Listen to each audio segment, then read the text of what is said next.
తెలంగాణలో హైడ్రా ఏర్పాటు మాత్రం రాజకీయ వర్గాల్లో తీవ్ర దుమారం లేపుతుంది.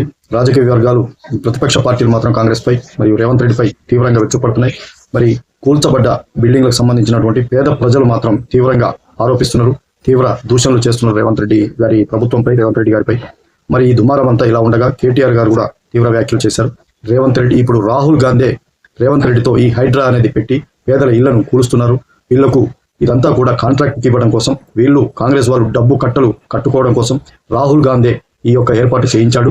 రాహుల్ గాంధీ రేవంత్ రెడ్డితో ఇది చేయిస్తున్నాడు. వీళ్ళు కాంట్రాక్టుకు ఇక్కడ ఉన్న స్థలాలు మొత్తం కూడా కాంట్రాక్ట్కి ఇవ్వడం కోసం, డబ్బు మూటలు కట్టుకోవడం కోసం, పేద ప్రజల ఇళ్లను నాశనం చేయడం కోసమే కంకణం కట్టుకున్నారు. మరి ఇది తీవ్రంగా మేము వ్యతిరేకిస్తున్నాం. ఇదంతా కూడా రాహుల్ గాంధీ ఢిల్లీ నుంచి నడిపిస్తున్నాడు. ఇదంతా ప్రజలు తెలుసుకోవాల్సిన అవసరం ఉంది. అలాగే కాంగ్రెస్ ప్రభుత్వంపై ప్రజలు మరి తిరగబడుతున్నారు. ఇక కూడా తిరగబడే రోజులు ముందే ఉన్నాయి. ఆల్రెడీ కొన్ని ప్రభుత్వాలకు 10 ఏళ్లు పడితే వ్యతిరేకత, రేవంత్ రెడ్డి ప్రభుత్వానికి 6 నెలల్లో తిరుగుబాటు వచ్చింది ప్రజల్లో అని చెప్పేసి ఆయన తీవ్ర వ్యాఖ్యలు చేశారు. ఇక్కడ కొసమరిపోయిందంటే రాహుల్ గాంధీ ఇక్కడ పూల్చిపిస్తున్నాడు, హైడ్రా ఏర్పాటు చేసి రాహుల్ గాంధీ ముందుండి నడిపిస్తున్నాడని కేటీఆర్ గారు తీవ్ర ఆరోపణలు చేయడం మాత్రం జరిగింది. ఇప్పుడు కాంగ్రెస్ కూడా కేటీఆర్ పై మరి మాటల యుద్ధం కొనసాగిస్తుంది.